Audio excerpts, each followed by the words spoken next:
Jika teman-teman memikirkan seorang pemimpin yang lalim dan otoriter, mungkin teman-teman membayangkan seorang pemimpin yang tegas, karismatik, dan kejam. Seseorang yang berbicara di hadapan publik dengan suara yang memerintah, lantang, dan bernada tinggi. Mungkin itulah bayangan yang tercermin dalam sosok seorang pemimpin yang lalim dan otoriter. Tetapi sosok itu tidak memenuhi deskripsi seperti itu dalam diri Soeharto. Tetapi sebaliknya, Soeharto tetap menjadi karakter bayangan dan penjaga pagar untuk sebagian besar hidupnya. Dan bahkan ketika dia naik ke tampuk kekuasaan, dia tidak pernah memancarkan aura yang mengancam. Bahkan dia akan selalu dikenang sebagai The Smiling General. Tapi jangan biarkan senyum sederhana itu menipu Anda. Beberapa sumber mengatakan jika Soeharto adalah seorang penguasa yang licik dan manipulatif, dan mampu melakukan tindakan yang cepat dan bahkan kejam ketika dibutuhkan. Soeharto dikenal sebagai presiden kedua Indonesia. Ia merupakan presiden Indonesia yang memiliki masa jabatan terlama, yaitu sekitar 32 tahun. Selain dijuluki The Smiling General, dia juga dikenal dengan sebutan Bapak Pembangunan dalam sejarah pemerintahannya. Dalam sejarah kepemimpinannya sebagai presiden, dari sisi baiknya, Soeharto pernah sukses mengantarkan Indonesia menjadi negara swasembada pangan, di mana sektor di bidang pertanian berkembang dengan pesat melalui program repelitanya. Pada video saya kali ini, saya akan mengupas tuntas tentang profil dan biografi dari Presiden Soeharto yang sudah saya rangkum dari beberapa sumber media online. Langsung saja yuk ikuti kisahnya sampai selesai.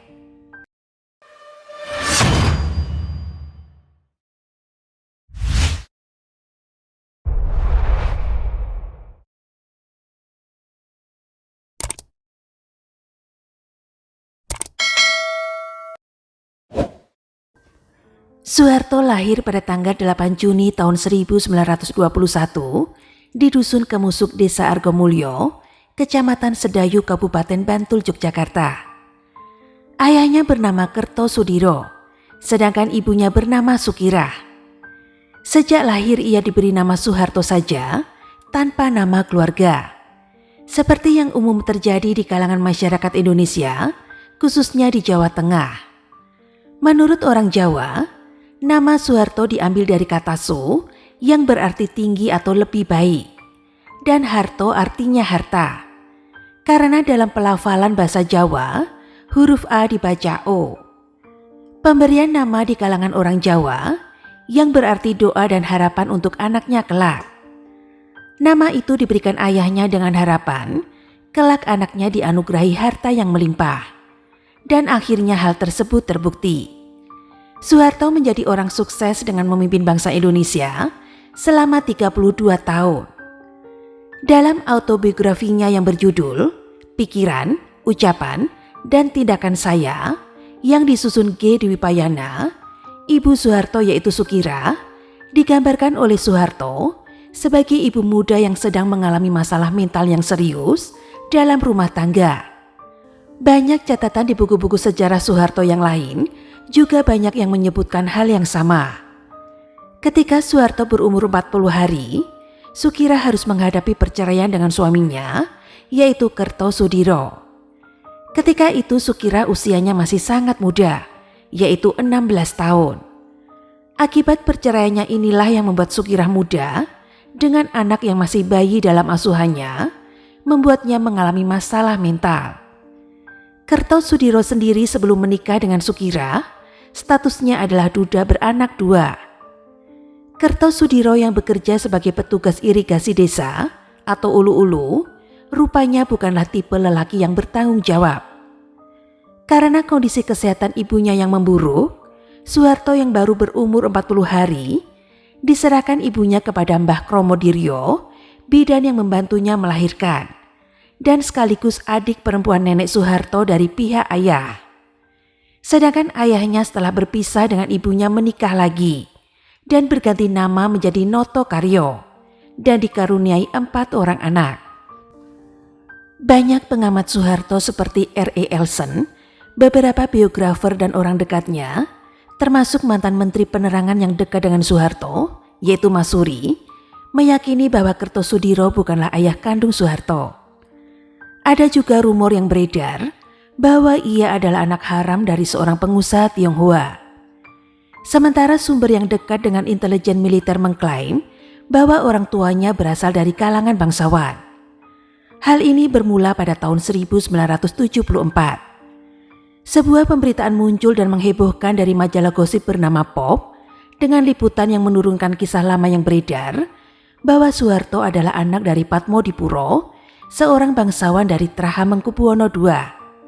Berita itu juga menyebutkan bahwa Soeharto kecil yang berumur 6 tahun dibuang ke desa dan diasuh oleh Kertosudiro. Hal ini kemudian dibantah keras oleh Soeharto. Dengan separuh murka, Soeharto waktu itu mengadakan konferensi pers di Binagraha bahwa liputan mengenai asal-usul dirinya yang anak bangsawan bisa saja merupakan tunggangan untuk melakukan subversif. Soeharto dengan caranya sendiri ingin mengesankan bahwa dia adalah anak desa. Ketidakjelasan asal-usul Soeharto secara genealogi sampai sekarang masih belum terpecahkan. Namun dari semua itu, Soeharto terlahir dengan kondisi keluarga yang kurang menguntungkan. Masa kecil Soeharto begitu banyak menyimpan kenangan pahit. Bukan hanya pahit, tetapi juga menyakitkan hatinya. Seperti yang dialaminya saat sekolah dasar, Soeharto kerap menjadi korban perundungan dari kawan-kawannya. Kelak, walau sudah berpuluh-puluh tahun, perundungan itu masih terekam di kepalanya. Hal tersebut membuat Soeharto kecil dikenal sebagai siswa yang sangat pendiam dan tertutup. Bahkan paling pendiam di antara kawan-kawan sekolahnya pada masa itu. Selain dengan kawan-kawannya, kenangan menyakitkan juga ia alami dengan buyutnya, yaitu Mbah Notosudiro, yang memperlakukan Soeharto kecil berbeda dari saudara-saudaranya yang lain. Kenangan pahit dan menyakitkan yang dialami Soeharto kecil membuatnya bertekad keras untuk menjadi orang yang kaya, sukses, dan berkedudukan tinggi di kemudian hari. Ibunya kemudian menikah lagi dengan seorang pria yang bernama Pramono. Dari pernikahan kedua ibunya ini, mereka dikaruniai 7 anak, termasuk putra kedua yang bernama Prabu Sutejo, yang merupakan adik tiri Soeharto, yang kelak menjadi seorang bisnismen. Ketika semakin besar, Soeharto tinggal bersama kakeknya yang bernama Atmosudiro, ayah dari ibunya. Soeharto masuk sekolah ketika berusia 8 tahun, tetapi sering berpindah sekolah. Semula ia disekolahkan di sekolah dasar di desa Puluhan Godean, lalu pindah ke sekolah dasar Pedes Yogyakarta. Lantaran ibu dan ayah tirinya Pramono pindah rumah ke Kemusuk Kidul. Ayah kandungnya Kertosudiro kemudian memindahkan Soeharto ke Wuryantoro, Wonogiri, Jawa Tengah. Di Wuryantoro, Soeharto dititipkan di rumah bibinya yang menikah dengan seorang mantri tani yang bernama Prawiro Wiyarjo. Soeharto pun diterima sebagai anak angkat mereka dan dianggap sebagai putra paling tua di keluarga bibinya. Dia pun diperlakukan sama dengan putra-putri Prawiro Wiyarjo. Soeharto kemudian disekolahkan dan menekuni semua pelajaran, terutama pelajaran berhitung. Dia juga mendapat pendidikan agama yang cukup kuat dari keluarga bibinya. Kegemaran bertani tumbuh selama Soeharto menetap di Wuryantoro. Di bawah bimbingan pamannya yang mantri tani, Soeharto menjadi paham dan menekuni pertanian. Setelah berusia 14 tahun, Soeharto tinggal di rumah Harjo Wiono. Harjo Wiono adalah teman ayahnya yang merupakan pensiunan pegawai kereta api. Pada tahun 1935, Soeharto kembali ke kampung asalnya di Kemusuk untuk melanjutkan sekolah di sekolah menengah pertama SMP Muhammadiyah di Yogyakarta. Itu dilakukannya karena di sekolah tersebut siswanya boleh mengenakan sarung dan tanpa memakai alas kaki atau sepatu. Setamat SMP pada tahun 1938, Soeharto sebenarnya ingin melanjutkan sekolah yang lebih tinggi. Tetapi apa daya, ayah dan keluarganya yang lain tidak mampu membiayai karena kondisi ekonomi. Soeharto pun berusaha mencari pekerjaan ke sana kemari, tetapi gagal. Ia kembali ke rumah bibinya di Wuryantoro. Ia pun mendapatkan pekerjaan sebagai pembantu klerek atau pegawai pada sebuah bank desa. Soeharto pun bekerja dengan mengikuti sang klerek berkeliling kampung mengenakan sepeda dan mengenakan pakaian Jawa lengkap, seperti kain blangkon serta baju beskap. Sial karirnya sebagai pembantu klerek pun tamat dalam waktu singkat. Hal itu terjadi ketika kainnya sobek usai turun dari sepedanya yang sudah tua. Kain itu tersangkut pada sedel yang menonjol keluar. Padahal itu adalah satu-satunya kain yang bisa dipakainya untuk bekerja. Saat itu dia dicela klerek dan dimarahi oleh sang bibi. Sejak saat itu, Soeharto yang kelak memimpin Indonesia menjadi pengangguran lagi. Soeharto tidak putus asa. Suatu hari pada pertengahan tahun 1940, ia membaca pengumuman penerimaan Bintara Knell atau Korps Pendidikan Perwira Cadangan di Gombong, Jawa Tengah. Pada 1 Juni tahun 1940, ia diterima sebagai siswa di sekolah militer di Gombong, Jawa Tengah. Setelah 6 bulan menjalani latihan dasar, ia tamat sebagai lulusan terbaik dan menerima pangkat kopral. Ia terpilih menjadi prajurit teladan di sekolah Bintara Gombong. Soeharto resmi bergabung dengan pasukan kolonial Belanda Knell saat Perang Dunia II sedang berkecamuk. Ia dikirim ke Bandung untuk menjadi tentara cadangan di markas besar Angkatan Darat selama seminggu dengan pangkat sersan. Nasib Soeharto kembali apes. Pada tanggal 8 Maret tahun 1942, Belanda menyerah pada Jepang.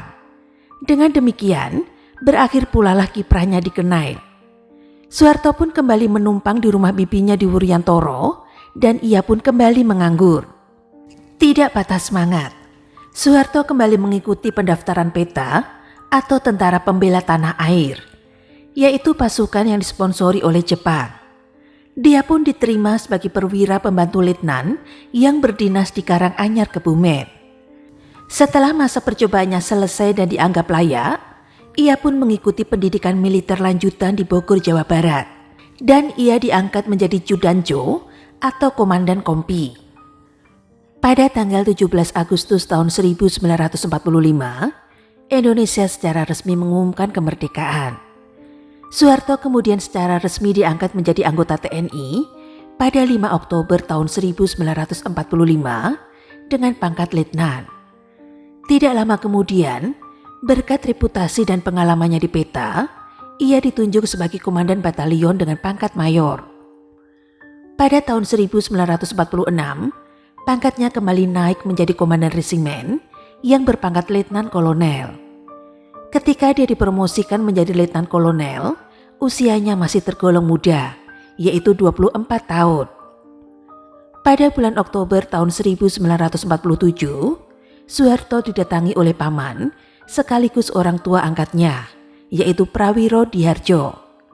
Mereka berencana menjodohkan Soeharto dengan Raden Ayu Siti Hartina, putri bangsawan dari Solo, yaitu putri dari Kanjeng Raden Mas Haryo Tumenggung Sumo Haryomo. Sumo Haryomo adalah seorang wedana di Solo. Soeharto kala itu berusia 26 tahun dan Siti Hartina, yang kemudian dikenal dengan Ibu Tin Soeharto, berusia 24 tahun. Tanpa melalui proses pacaran, pernikahan antara Letnan Kolonel Soeharto dengan Siti Hartina segera dilangsungkan pada tanggal 26 Desember tahun 1947 di Solo. Pasangan ini kemudian dikaruniai 6 anak, yaitu Siti Hardianti Hastuti atau Tutut, Sigit Harjo Dutanto, Bambang Triatmojo, Siti Hediati Haryati atau Titi, Hutomo Mandala Putra atau Tommy, dan Siti Hutami Endang Adiningsih atau Mami. Sejarah bangsa Indonesia tidak bisa dilepaskan dari peristiwa yang dikenal sebagai serangan umum 1 Maret tahun 1949.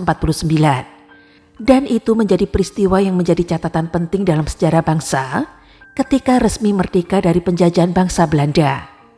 Ketika itu Letkol Soeharto ikut serta dalam memimpin serangan umum dan memimpin serangan balik untuk merebut kembali kota Yogyakarta yang diduduki oleh tentara Belanda. Aksi ini kemudian diabadikan dalam film yang diproduksi pada tahun 1979 yang berjudul Janur Kuning.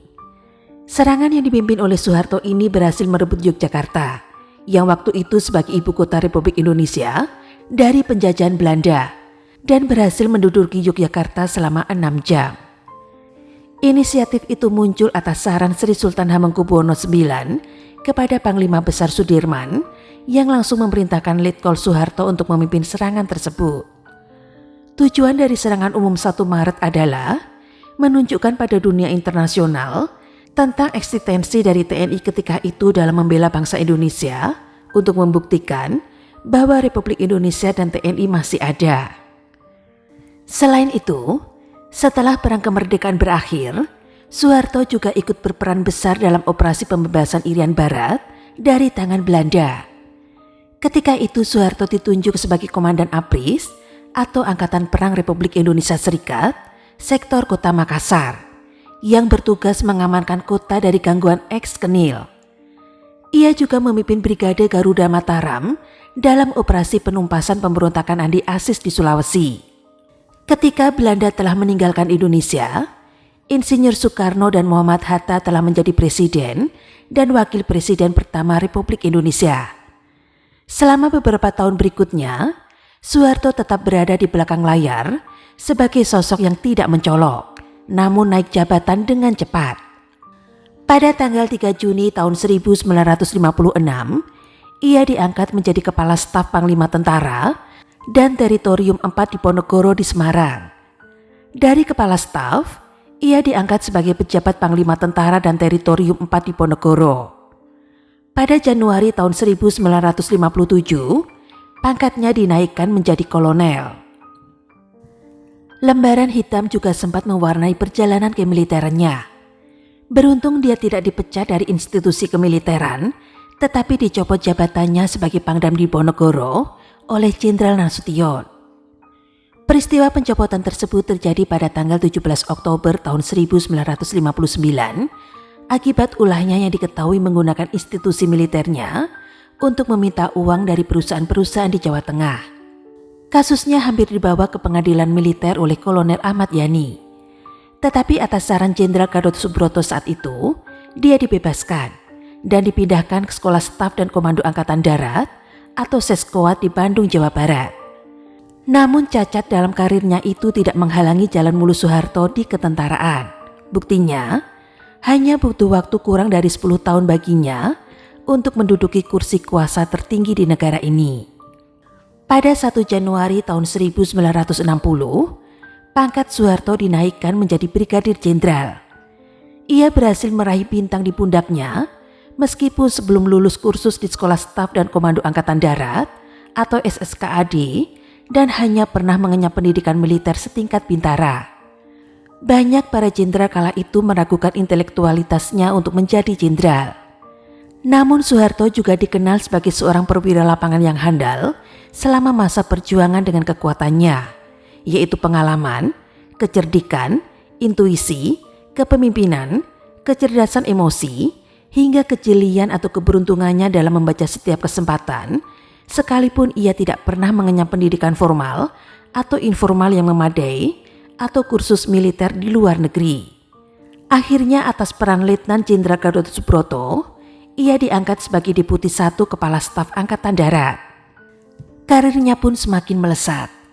Di usia 41 tahun, pangkatnya dinaikkan menjadi Mayor Jenderal pada 1 Januari tahun 1962 dan menjadi Panglima Komando Mandala Pembebasan Irian Barat dan merangkap sebagai Deputi Wilayah Indonesia Timur di Makassar.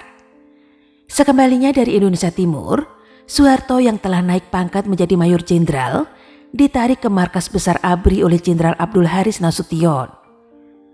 Pada tahun 1963, Jenderal Soeharto diangkat menjadi Kepala Komando Strategis Angkatan Darat, sebuah pasukan reaksi cepat yang berbasis di ibu kota Jakarta yang bertugas merespon darurat nasional. Ini adalah jabatan yang bergengsi dan Jenderal Soeharto bisa melakukan tugasnya dengan baik. Hal ini akan dibuktikannya 2 tahun kemudian. Sebelum kita sampai di sana, izinkan saya memberi teman-teman beberapa latar belakang tentang bagaimana ketegangan berkembang di negara ini. Pada tahun 1959, Presiden Soekarno menerapkan sistem otoriter yang disebut demokrasi terpimpin, yang memungkinkannya untuk menggunakan pengaruh besar di parlemen. Agendanya selama demokrasi terpimpin didasarkan pada 3 hal. Yang pertama, pergeseran menuju reformasi sosialis dan populis sebagai kelanjutan dari revolusi anti Belanda. Yang kedua, sikap anti kolonialis yang kuat dalam urusan luar negeri. Yang ketiga, kemandirian ekonomi dan nasionalisasi aset asing. Namun implementasi reformasi pertanian dan kebijakan ekonomi yang buruk mengakibatkan rendahnya tingkat produksi yang dikombinasikan dengan inflasi, yang pada gilirannya berkontribusi pada keresahan sosial. Dan hal ini semakin mempopulerkan PKI atau Partai Komunis Indonesia yang pada saat itu berkembang pesat di Indonesia. Pada tahun 1965, PKI mengklaim memiliki 3,5 juta anggota. Itu juga bertambah menjadi 23,5 juta anggota di organisasi afiliasi. Misalnya seperti Serikat Pekerja dan Gerakan Pemuda. Ini menjadikan PKI sebagai partai komunis terbesar di luar Uni Soviet dan Cina. Sementara banyak perwira yang mendukung PKI, Angkatan Darat melihat popularitas perwira non-Angkatan Darat yang mendukung PKI semakin meningkat. Sehingga Angkatan Darat menaruh kecurigaan dan takut akan pengambil alihan negara oleh komunis. Mereka mulai bertemu dengan para pemimpin agama dan menjalin aliansi kerjasama. Di tengah manuver yang berkembang di belakang layar, Soeharto mengamati dan bersiap menjaga pagar.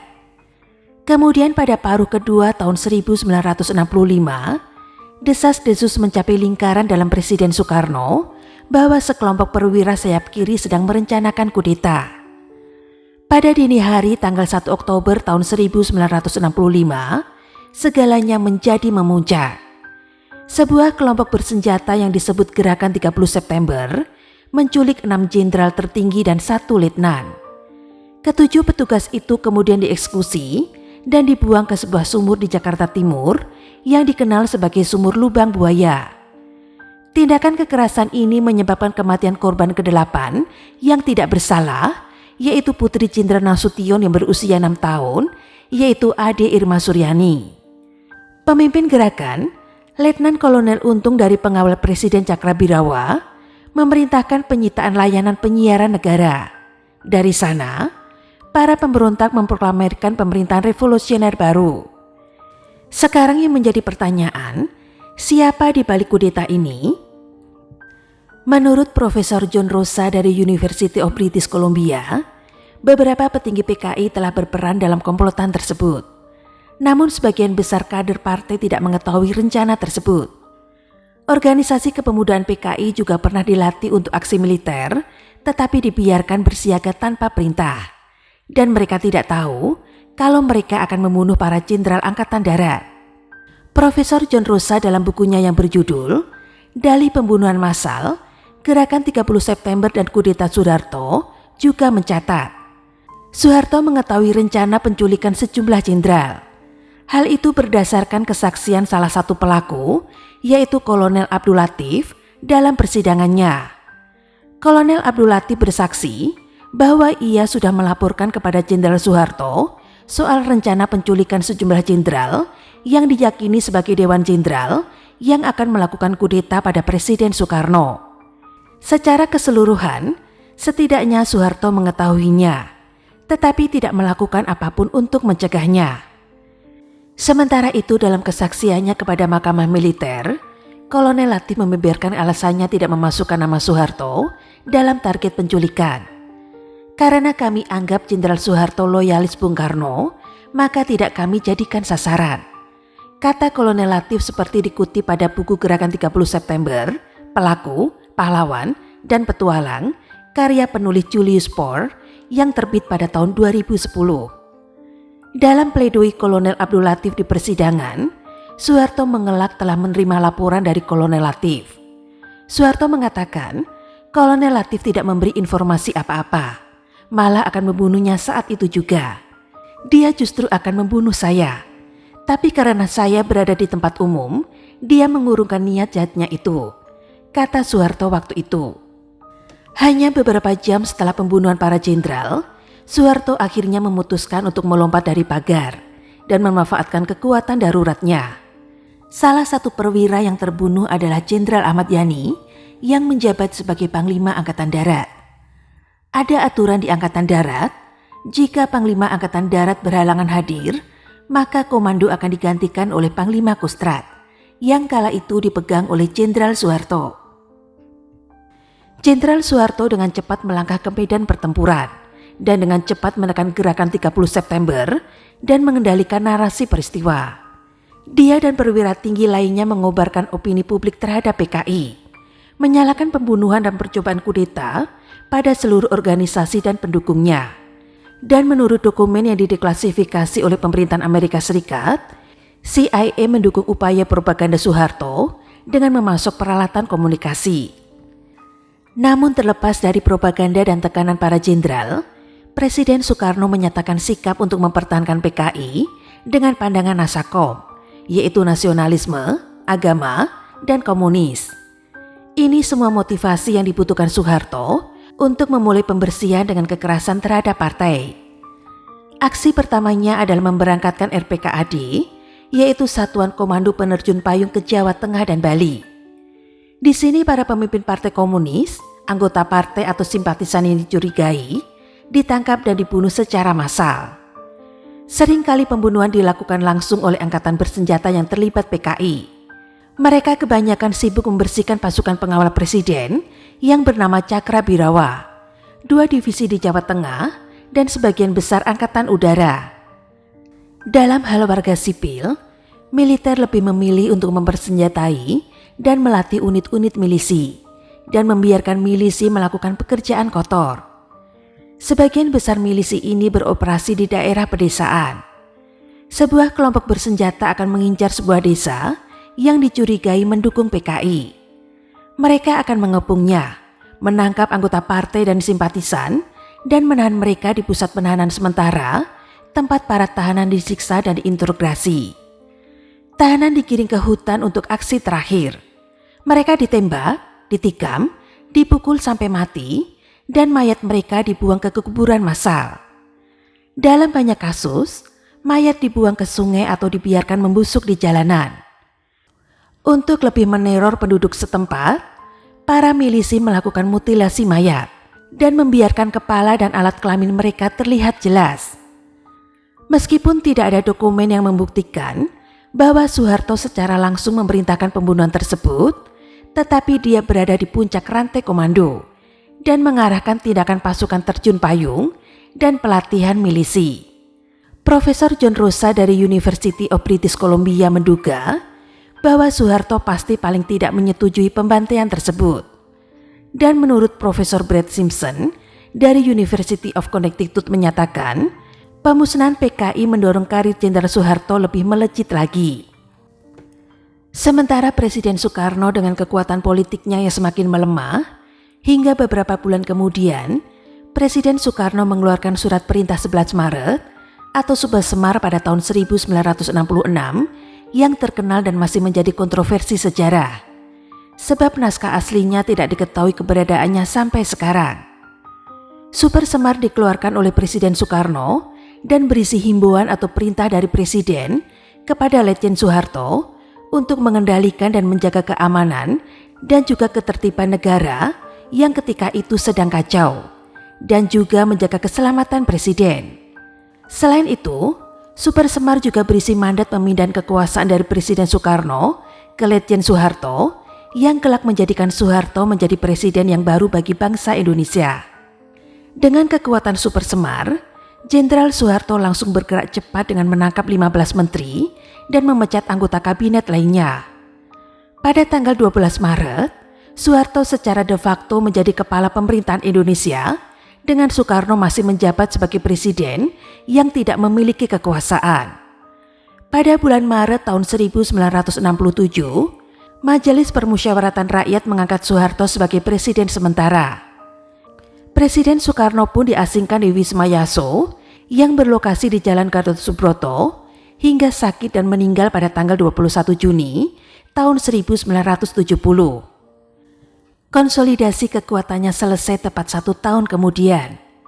Pada bulan Maret tahun 1968, Majelis memilih Soeharto sebagai presiden dengan kekuasaan penuh untuk masa jabatan 5 tahun pertama. Ya, Jenderal Soeharto yang memiliki figur pendiam dan murah senyum, yang dulunya diragukan oleh para seniornya karena dianggap sebagai jenderal yang tidak memiliki pendidikan luar negeri, layaknya para jenderal yang lain. Jenderal yang dulunya hanya di bawah bayang-bayang oleh para jenderal lainnya, jenderal yang selama di tengah badai pertumpahan darah, kini telah bangkit untuk menjadi penguasa. Masih sulit untuk memperkirakan jumlah korban yang ditimbulkan oleh pembersihan ini terhadap rakyat Indonesia, karena kurangnya catatan yang dapat dipercaya. Perkiraan pembunuhan massal berkisar dari 100.000 korban nyawa hingga 2 juta korban nyawa telah hilang. Sejarawan Robert Cribb mengemukakan bahwa 0,5 juta kematian bisa menjadi angka yang akurat. Selain mereka yang dibunuh, hampir 3/4 juta orang Indonesia dipenjarakan dengan hukuman mulai dari 1 hingga 30 tahun. Banyak petinggi PKI yang dijatuhi hukuman mati, sementara kebanyakan anggotanya dihukum kerja paksa. Anggota Kirwani atau Gerakan Wanita Indonesia PKI juga mengalami pelecehan seksual dan pemerkosaan selama di penjara. Masa pemerintahan Presiden Soeharto dikenal dengan masa Orde Baru, di mana kebijakan politik baik dalam dan luar negeri diubahnya. Salah satunya adalah kembalinya Indonesia sebagai anggota PBB atau Perserikatan Bangsa-Bangsa. Peristiwa itu terjadi pada tanggal 28 September tahun 1966. Sebelumnya pada masa Soekarno, Indonesia keluar sebagai anggota PBB. Presiden Soeharto juga membabat habis orang-orang yang terkait dengan PKI, dengan melarang tegas setiap anggota keluarga hingga keturunannya yang terlibat PKI dilarang duduk di pemerintahan. Selain itu, Presiden Soeharto juga menciptakan program stabilisasi dan rehabilitasi ekonomi. Stabilisasi ekonomi artinya mengendalikan inflasi supaya harga barang tidak bertambah mahal. Sedangkan rehabilitasi artinya perbaikan secara fisik sarana dan prasarana ekonomi. Kedua program ini diharapkan mampu menciptakan demokrasi ekonomi dan kemakmuran masyarakat. Inflasi dapat terbendung antara tahun 1967 hingga tahun 1968. Meski pada akhirnya harga barang-barang pokok pun melonjak kembali. Akhirnya, dibentuklah Kabinet Pembangunan pada bulan Juli tahun 1968. Sesudah dibentuk Kabinet Pembangunan, pemerintah mengalihkan kebijakan ekonominya pada pengendalian yang ketat terhadap gerak harga barang, khususnya sandang, pangan, dan kurs valuta asing. Sejak saat itu ekonomi nasional relatif stabil. Setelah berhasil memulihkan kondisi politik bangsa Indonesia, maka langkah selanjutnya yang ditempuh pemerintahan Orde Baru adalah melaksanakan pembangunan nasional. Pembangunan nasional yang diupayakan pemerintah waktu itu direalisasikan melalui pembangunan jangka pendek dan pembangunan jangka panjang. Pembangunan jangka pendek dirancang melalui pembangunan 5 tahun atau pelita. Setiap pelita memiliki misi pembangunan dalam rangka mencapai tingkat kesejahteraan masyarakat Indonesia. Sedangkan pembangunan jangka panjang mencakup periode 25 hingga 30 tahun. Pembangunan nasional adalah rangkaian upaya pembangunan yang berkesinambungan yang meliputi seluruh aspek kehidupan masyarakat, bangsa, dan negara. Pembangunan nasional dilaksanakan dalam upaya mewujudkan tujuan nasional yang tertulis dalam pembukaan Undang-Undang Dasar tahun 1945.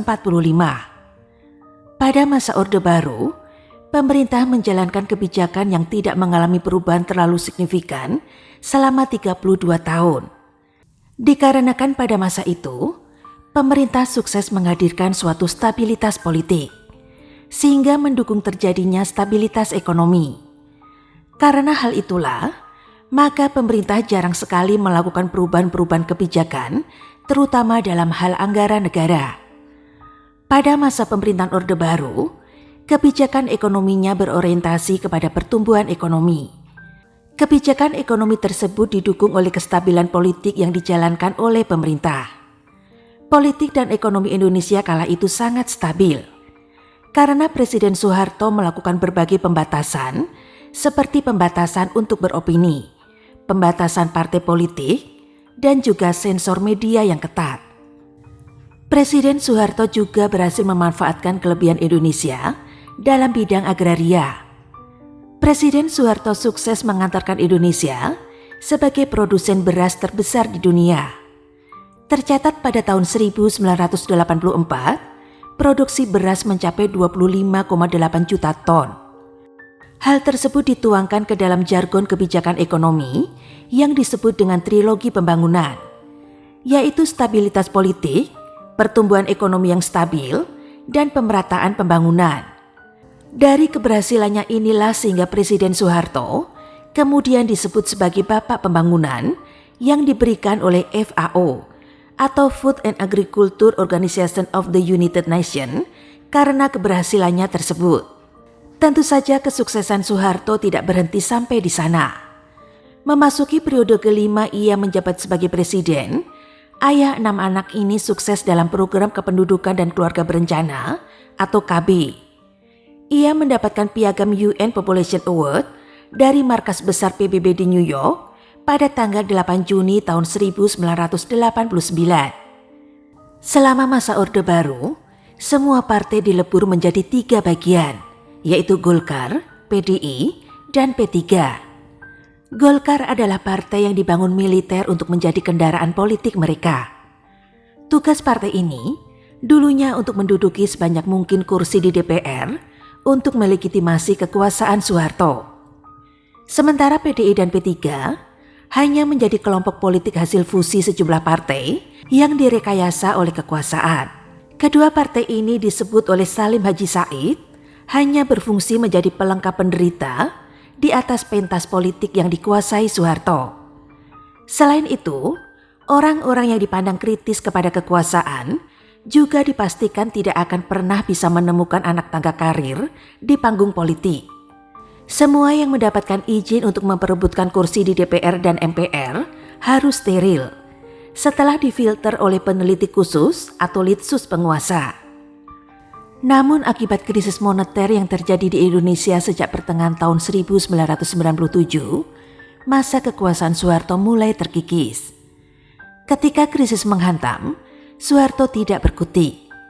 Indonesia bahkan harus menerima bantuan IMF untuk memulihkannya. Dalam masa-masa itu, Soeharto mencoba mewujudkan tuntutan reformasi dengan membentuk komite reformasi dan merombak kabinet. Namun semua usaha itu sia-sia.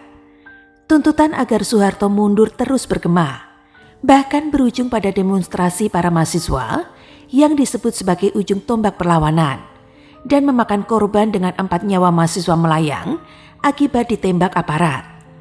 Demo pun semakin meluas dan memburuk. Peristiwa Mei 1998 menjadi catatan kelam sejarah Indonesia. Soeharto akhirnya mundur pada tanggal 21 Mei tahun 1998, bertepatan dengan 70 hari setelah ia terpilih menjadi presiden untuk ke-7 kalinya. Ia digantikan oleh wakilnya, yaitu B.J. Habibie. Orde Baru telah berakhir. Muncul tuntutan untuk pengusutan dan pengadilan atas Soeharto.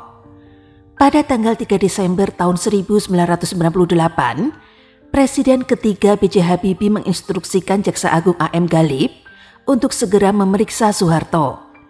Seminggu kemudian, Soeharto diperiksa Kejaksaan Agung sehubungan dengan dana yayasan, program mobil nasional, kekayaan di luar negeri, hingga kasus Tapos. Namun Soeharto tidak pernah benar-benar diadili. Pada tanggal 12 Mei tahun 2006, Jaksa Agung Abdurrahman Saleh mengeluarkan surat keputusan penghentian penuntutan atau SKPP untuk perkara Soeharto dengan alasan kondisi fisik dan mental yang bersangkutan tidak layak diajukan ke pengadilan. Presiden Soeharto tutup usia pada tanggal 27 Januari tahun 2008 setelah dirawat selama 24 hari di Rumah Sakit Pusat Pertamina Jakarta dan hampir 10 tahun setelah mundur dari jabatannya sebagai presiden kedua Indonesia. Jenazah Presiden Soeharto dimakamkan di Astana Giri Bangun Karanganyar, Jawa Tengah. Terlepas dari segala kontroversinya, ada banyak juga yang memuja dan memujinya, bahkan menyebutnya sebagai Bapak Pembangunan Republik Indonesia. Itu tadi biografi dari Presiden kedua Republik Indonesia, yaitu Presiden Soeharto. Bagaimana menurut pendapat teman-teman tentang kepemimpinan Presiden Soeharto selama dia menjadi Presiden Republik Indonesia? Saya tunggu pendapat teman-teman di kolom komentar. Dan jika masih ada materi yang kurang dalam penyajian saya pada video saya kali ini, silakan teman-teman tambahkan dan tulis di kolom komentar. Terima kasih sudah mendengarkan cerita Ade Listi pada hari ini dan tunggu cerita-cerita selanjutnya yang lebih seru.